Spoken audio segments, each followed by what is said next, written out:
Bueno, vamos a analizar hoy un típico análisis un poco biomecánico de 4 parámetros básicos de cuando alguien pues hace una salida de carrera. En este caso vamos a analizar una salida de trail corta para ver 4 conceptos biomecánicos y cómo se pueden relacionar, ¿vale? En este caso estamos hablando de que lo que vamos a analizar, ¿vale? Es un trail de 9,2 kilómetros con un ascenso de 540 casi positivos, ¿vale? Bueno, a esta velocidad y tal, ¿de acuerdo?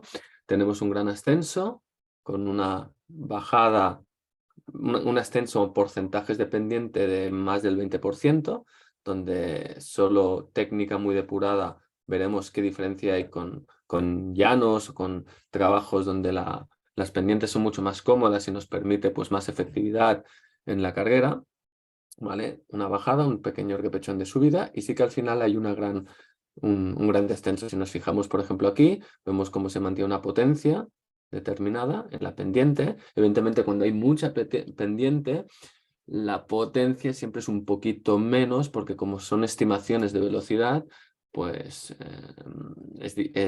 siempre baja, ¿vale? Recordad que el potenciómetro no mide la potencia exacta, sino hace una estimación en función de las velocidades en las que se mueve el pie, ¿de acuerdo? A través de ciertos algoritmos, historias, ¿vale? Pero ya estamos viendo que estamos subiendo con una pendiente bastante fuerte, ¿de acuerdo? Eh, con un control de pulsaciones. Si os fijáis aquí, incluso la cadencia es bastante buena. Entonces, habría que mirar aquí. Esto es la cadencia. Habría que mirar y multiplicar por 2. Estamos hablando todo el rato de 180 prácticamente, a una velocidad baja, una potencia. Cuando hay la bajada, evidentemente nuestro ritmo o velocidad sube. Aquí ya estamos yendo por debajo de 4 en muchos tramos, 4 pelados, 350, y eso que es técnico, la bajada. Evidentemente, la potencia no se puede, cuanto más técnica es la bajada, menos potencia se puede generar, ¿de acuerdo? Y bueno, aquí estamos valorando un poquito todo. Luego hay una bajada muy potente, donde los ritmos, si os fijáis, van variando muchísimo, es lo que tiene el trail, rápido, 15 kilómetros por hora, se baja a 8, luego 19, ¿vale? Se va haciendo. Y sí que al final, si os fijáis, hay un kilómetro en asfalto bajada muy potente, y aquí fijar las velocidades. Estamos hablando de, aquí lo tenemos o aquí lo tenemos, estamos hablando de velocidades por encima de 22, 23 kilómetros por hora, con puntas, ¿vale? De 23 largo, ¿vale? Y bueno, la potencia puede ser alta, pero evidentemente nunca podrá ser tan alta como en un llano. Pero lo importante aquí, vamos a valorar algunos aspectos biomecánicos, que esto es interesante. Solo con esto, alguien que pueda controlar puede interpretar mucho lo que ha sucedido, ¿no? Nos estamos encontrando primero, si os fijáis, que el tiempo de contacto que está aquí, va indicando este valor, no se ve muy bien, ¿vale? Pero está aquí, va indicando. Fijaros que el tiempo de contacto son 300, se mide en milisegundos en una subida, ¿vale? Cuando estamos aquí, ¿vale? Aquí sí que se ve la cadencia por pie, bueno, siempre por encima de 170, que no es fácil con pendientes tan altas. Y la gran diferencia, fijaros que también el flight, la fase en que estamos volando, es relativamente pequeña si lo comparamos con los tramos de bajada o ya de mucha bajada o más fáciles, menos técnicos. ¿De acuerdo? Evidentemente, cuando estamos en tramos de subida o técnicos, el tiempo de contacto en el suelo es más alto, por lo tanto, la fase de vuelo se hace más corta, es normal, porque claro, queremos estar más rato en el suelo, nos cuesta, y se traduce como es el tiempo de contacto. Fijaros el tiempo de contacto aquí, cuando hay subida rayando los 300, cuando empieza a haber bajada bajamos cerca de los 200, y cuando es muy reactivo, fijaros cómo bajamos claramente de 200 también, ¿vale? Y como la fase aérea nos interesa, se aumenta, evidentemente. Cuando estamos viendo maratonianos con gran técnica y les sacamos fotos, lo raro Lo raro es que esa foto coincida con un pie en el suelo. Normalmente se captan las imágenes con los dos pies aéreos, porque nos interesa que estemos en el aire y poco tiempo en el suelo, porque sobre todo en la fase inicial donde apoyamos el pie al principio, esa fase es la que nos hace frenar. Cuanto menos estemos en esa fase de apoyo, ¿de acuerdo? En el tiempo de contacto en el suelo inicial, donde el pie está un poco por delante de nuestro centro de gravedad y las fuerzas son negativas, ¿vale? Pues menos nos interesa estar ahí. Si en cambio vemos corredores más populares, con mucho menos, normalmente si le hacemos el fotograma en la foto, normalmente veremos los pies en el suelo. Es por eso que es importante tener esto claro, ¿vale? ¿Cómo vamos mejorando? Evidentemente, la velocidad, si os fijáis, llega a un punto que la cadencia, aun estando 180, que es la cadencia teóricamente buena, llega a un momento que para generar tanta velocidad y ir a más de 22, 23, la cadencia debe aumentarse. Fijaros que hay momentos que ya 190, 200. Es decir, debemos hacer más veces fuerza por minuto, ¿de acuerdo? Para poder generar más potencia y por lo tanto desplazarnos más. El LSS, recordad que el LSS es el stiffness, aquí lo relaciona al stiffness en función de cada kilo corporal, en relación al tiempo de contacto en el suelo. No, es complicado entenderlo, pero quedaros con que es la resistencia, la deformación, que tienen básicamente tu tejido músculos, tejido conectivo y todo, ¿vale? Cuánta capacidad tiene de resistirse a su deformación. Cuando pisamos todo se deforma, en tracción se estira, y cuanto más tarda en aguantar, en resistir, más fuerza elástica te va a volver. Y esto es energía gratis que se va a traducir en economía de carrera, que es lo que nos interesa, ¿vale? Fijaros aquí que incluso es muy bueno, estamos en... los números se tienen que comparar con sí mismo, ¿no? Con otros entrenos, con la evolución en temporada, etcétera, no con otras personas porque es complicado, ¿vale? Pero fijaros que aquí cuando hay subida es la necesidad de generar tanta velocidad, ¿vale? Hace que el LSS suba, que se vuelve como más rígido. ¿Para qué? Para poder transmitir mucha más fuerza al segmento óseo y moverlo, ¿vale? Esto es interesante porque aquí ya estás viendo, bueno, hay un tiempo de contacto determinado, ¿vale? Con una fase aérea baja. Luego veremos cómo lo contrastamos, ¿vale? Y cómo, bueno, va viendo toda esta evolución. Si esto,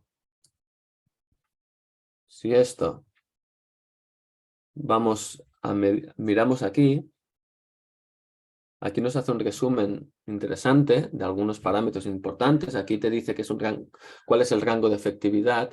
El rango de efectividad teórico debería ser más de 1, pero esto es el teórico. Cuando hay mucha montaña, técnica, subidas muy fuertes, el rango de efectividad sale. Es lógico porque a más pendiente, menos efectivo eres, porque más fuerza tienes que generar para moverte a la misma velocidad. ¿Vale? Es difícil ser tan reactivo, difícil, ¿vale? Sobre todo en pendientes muy altas. Claro, por ejemplo, si estuviéramos andando, las mediciones con potenciómetro no tenían tanto sentido y el rango de efectividad decaería muchísimo. Si miramos tramos específicos del llano o algo, veríamos que el rango de efectividad sube. Por lo tanto, se tiene que ver con mucha lupa esto. Esto también se traduce en la economía de carrera. Una economía, aquí nos está valorando cuánto estamos consumiendo de oxígeno, mililitros de oxígeno por kilo, en cada kilómetro. Esto es 354, que es relativamente alto. Es decir, no estoy siendo muy económico, lógico.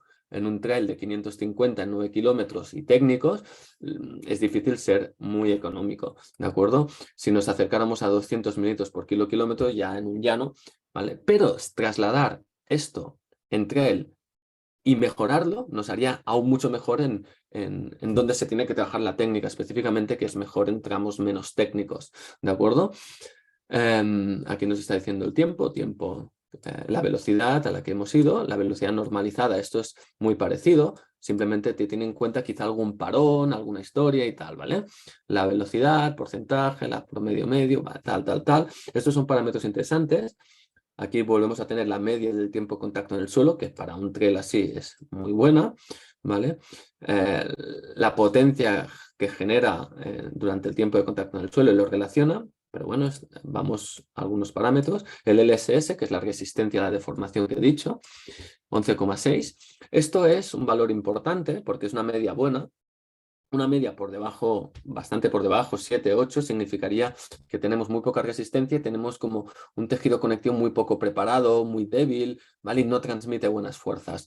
Si esto estuviera muy alto, sobre todo a partir de 14 de media, es que transmite demasiado y hay demasiada rigidez y eso puede ser una posible lesión, rotura, ¿vale? Entonces el LS tiene que ser, ¿vale? Bueno, específico de cada uno, habría que verlo. Aquí te lo relaciona por kilo, que es más interesante, y te lo relaciona el LSS por velocidad, en tiempo de contacto, habría que irlo viendo, ¿vale? Longitud de la zancada, fijaros la fase de cuánto rato estoy en el aire, ¿vale? Del tiempo total, ¿vale? Si estoy en el suelo, ¿vale? O sea, si toda una zancada, el 31% estoy en el aire. Ese pie, solo un pie, ¿vale? 31% de un pie, ¿vale?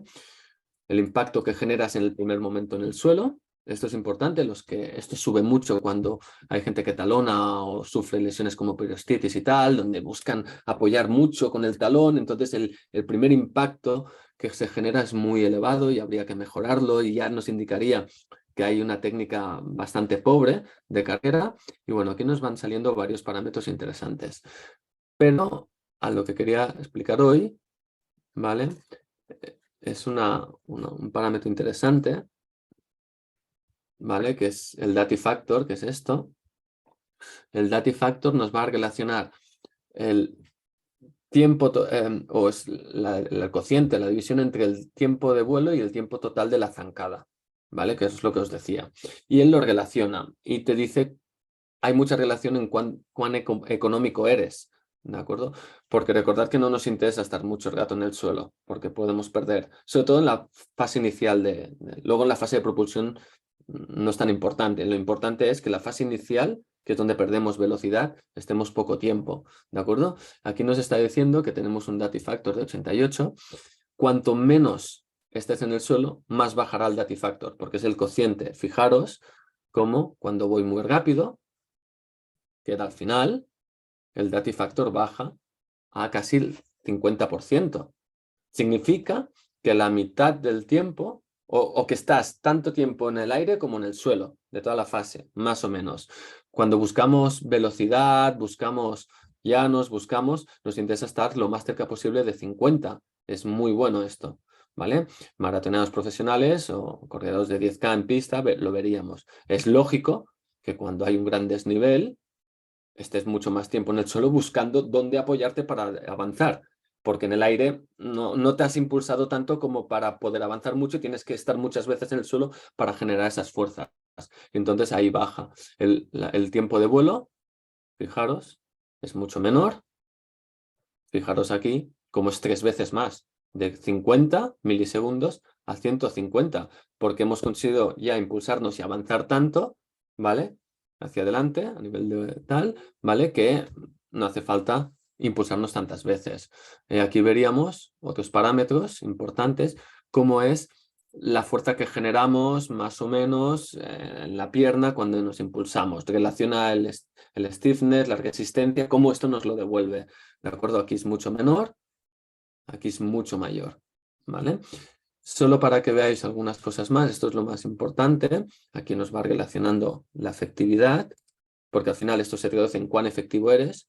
Fíjate que aquí, en el inicio de la subida, soy poco efectivo porque es difícil, luego pues como que te estableces un poquito, pero fijaros que no llegamos a 0,5, algún pico de 0,6, es muy irregular, pues es un terreno muy irregular, pero fijaros que cuando tengo la bajada superó el 1 en general, 1, 1, 1, 1 y pico, ¿vale? Habría que hacer la media, claro, pero es por encima de 1 porque soy muy eficaz. Es decir, gran parte de la potencia que genero la utilizo para desplazarme, para moverme. Aquí no. Gran parte de la potencia que genero es para levantarme del suelo y poder seguir avanzando, pero me desplazo poco, ¿vale? Son parámetros interesantes que se pueden analizar, que si yo lo comparara, por ejemplo, con unas series en cinta, veríamos cómo, fijaros, ¿vale? Bueno, nos vamos al Datifactor. Fijaros como cada vez el Datifactor es eso que os decía de cerca de 50, que está muy bien, ¿vale? Y fijaros como el rango de efectividad clava el 1 o un poquito por encima, porque aquí es un llano y encima en cinta, que también habría que ver, también depende del terreno, Cuanto más reactivo eres, mejor. ¿Qué tipo de zapatilla lleves? Si llevas zapatillas donde te absorbe mucha energía y no te permite ser reactivo o son muy pesadas, parte de esa potencia la pierdes en levantar el peso de la zapatilla o en perder esa capacidad reactiva. Entonces la efectividad también bajaría. Es un tema importante tener en cuenta que zapatilla la mejor es nuestro pie, pero necesita de una adaptación muy progresiva y porcentajes muy pequeños diarios de trabajo con ese pie. ¿Vale? Vemos la gran diferencia, ¿no? Esto es un terreno completamente llano, fijaros, ¿vale? Y como aquí se mantiene en cada serie de unos 500 metros de 2 minutos, fijaros cadencias 180, 190, ¿vale? Porque ya estamos hablando de velocidades pues, de más de 20 kilómetros por hora, ¿de acuerdo? Si volvemos aquí, simplemente, perdón, aquí, ¿vale? Aquí, esto es interesante porque el Stride nos ofrece una visión del viento. ¿Por qué? Fijaros este pico de viento. No ha habido viento en todo el principio. Esto solo nos indica cuánta potencia perdemos, ¿vale? Por el viento. Si nosotros no tuviéramos en cuenta el viento y vamos a la calle y queremos hacer unas series y decimos tenemos que ir a 5, a 12, 20 kilómetros por hora, no lo sé, ¿vale? Pero el viento nos va en contra o a favor, eso afecta, ¿vale? La economía de esfuerzo y cuánta energía tenemos que utilizar para vencer el viento. Aquí nos está diciendo, ¿vale? Que esto es un punto donde arriba, llegando el cuello, hacía mucho viento, como fijaros que de golpe sube, y de los 222 que está aquí, vatios que generas, 21 son para moverte o para vencer el viento, ¿vale? Eso hay que tenerlo en cuenta, porque evidentemente aquí es cuán efectivo eres todo el rato 100% porque no hay viento, pero aquí pierdes un 10% de energía para vencer al viento. Y eso pues te frena y hay que tenerlo en cuenta. ¿De acuerdo? Esto es bastante interesante. ¿Vale? Y simplemente podemos tener en cuenta, pues fijaros los ritmos y todos estos parámetros. ¿Vale? Eso es lo que quería explicar un poquito hoy. ¿De acuerdo? Sobre todo de este dashboard del VKO, del rango de efectividad, cómo interpretarlo en función de si es carrera de trail. En trail es mucho más difícil, hay que verlo, pero sí que se pueden sacar muchos datos. Nos quedamos sobre todo con lo que es la efectividad y cómo se relaciona el tiempo de contacto en el suelo, ¿vale? Para intentar ser pues, más efectivos en este sentido. Y quedarnos con lo que el Datifactor, que es un valor que nos da mucha información de que cuanto más alto es que más tiempo estoy en el suelo. Y si yo estoy en el suelo, y acabo con esto, cuando yo piso, si estoy en el suelo y el pie va delante de mi centro de gravedad en una fase inicial, cuanto más vaya hacia adelante, más me va a frenar porque la fricción me va a llevar en contra. Cuanto menos esté, y ahí es un parámetro importante que relaciona la longitud de la zancada, relaciona la cadencia, relaciona, ¿vale? Todo esto. Si los que talonan llevan el pie mucho más adelante, veríamos que dentro del tiempo de contacto en el suelo, la fase inicial de contacto, ¿de acuerdo? Es mucho más elevada. Y ahí se puede ver con medidores como el Stride. Y eso nos frena. No nos interesa estar aquí. En la fase justo debajo y de propulsión no pasa nada, porque debemos propulsionar, ¿vale? Debemos impulsarnos, ¿vale? Pero bueno, habría que analizarlo en cada caso particular. Cuando estoy adelante me freno, luego me propulso. Mientras estoy en el aire no hay freno, hay avance. Depende de la capacidad de fuerza que yo haya generado en la propulsión y en todo, yo me estaré moviendo más o menos. Si tengo una pendiente muy alta y toda la energía que es para levantarme, para poder avanzar, evidentemente voy a avanzar poco, tendré que estar más veces en el suelo. Eso significa que el Datifactor, ¿vale? Va a ser mucho más alto porque estoy más tiempo en el contacto en el suelo que volando, pero lo necesito. Aún así, debo mejorar esos parámetros específicos en mí mismo en pendientes parecidas, ¿vale? Sobre todo, pues, zancada cortita, postura, relajación, ir haciendo. Espera, que quito esto, ¿vale? En cambio, si estoy en pendientes y yo consigo impulsar, no me freno especialmente, sino que impulso, estoy aéreo, todo esto es desplazamiento hacia adelante. ¿De acuerdo? Horizontal y no lo pierdo tanto, ¿vale? Y ahí se va a traducir en cuán efectivo eres y qué economía de carrera tienes. Al final, el correr rápido significa qué capacidad metabólica puedes tener, consumo de oxígeno, umbrales, etcétera, pero casi es más importante cuánto de eso vas a utilizar y qué economía tienes, ¿vale?